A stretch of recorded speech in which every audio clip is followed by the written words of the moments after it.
My name, as you know, is Rajat Kumar. I've been born and brought up in Delhi, and Delhi is the place where I have learned, lived, grown, known everything I've known, primarily from here. Recro Kardo, initials being the same as Rajat Kumar, though the word Recro Kardo comes from Latin. Recro means to recreate or revive, and Kardo means the axis. So, in a nutshell, what we try to say is that the meaning of our studio is reviving the axis, which is a relationship that exists at many various levels. So that's how the name came about, because we are creating spaces, but they are related to what we desire, what we want to achieve, from what is not existing to what is going to exist. So it's always tied up with the relationship of axis, and that's what we try to do, is to revive. How I came about to know that architecture is a profession, or this is something that I could pursue, was almost by chance. I was studying in school and in the 12th grade, and like every other person in the colleague, we were looking at preparing for engineering exams. And one of my teachers sort of expressed a possibility that why don't you consider architecture as a profession. I didn't pay much attention to it, but it remained in the back of my mind. And then post the 12th, when we were all preparing for entrance exams and others, a cousin of mine came, and we were talking at length about career, and he mentioned architecture, and the first book he gave me to read was Fountainhead, which actually introduced me to architecture. I'm not saying I live by that philosophy, but this is where I got introduced to architecture. So as I finished my education, I got a chance to work with an architect called Professor Iftikhar Chishti. Chishti sir has been a part of School of Planning and Architecture faculty for many years, and is a remarkable designer. So I worked with him for more than 2 years and worked on several projects, and underwent a very impactful education under him as well. The way he designs, the way he is a force in design. He would achieve what he would want in the design, and is always very particular. He's hard on himself, hard on the team, because he wants to get good result out. That was a very informative time of working with him. Then I started my own practice, and it was my first project was design of a dermatologist clinic in Delhi.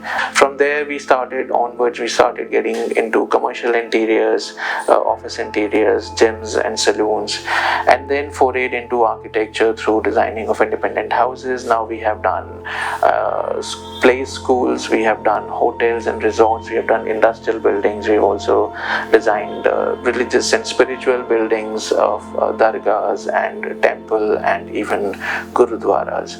So that's how the journey has been, and we're continuing forth, of course, for very more amazing projects to come in the near future. As an architecture design studio, we have always felt that there is the principle of triad that works in the design process. The principle of triad, I mean that the first set of clues that we begin to get in the design are from 3 sources.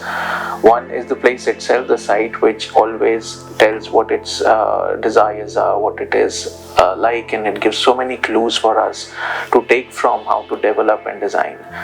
Second is from the client side, where the brief comes in and their visions of what they intend to achieve through the project become the second source of information that comes for the project. And third is what is going on in the architect's mind, how we are seeking our journey as designer, where this project fits into that direction, and how we interpret what we have received and understood from the side as well as the client's brief. So it's always the chemistry of these 3 sources, the information received, and one of them sort of becomes the leader in the process, and then the design process starts.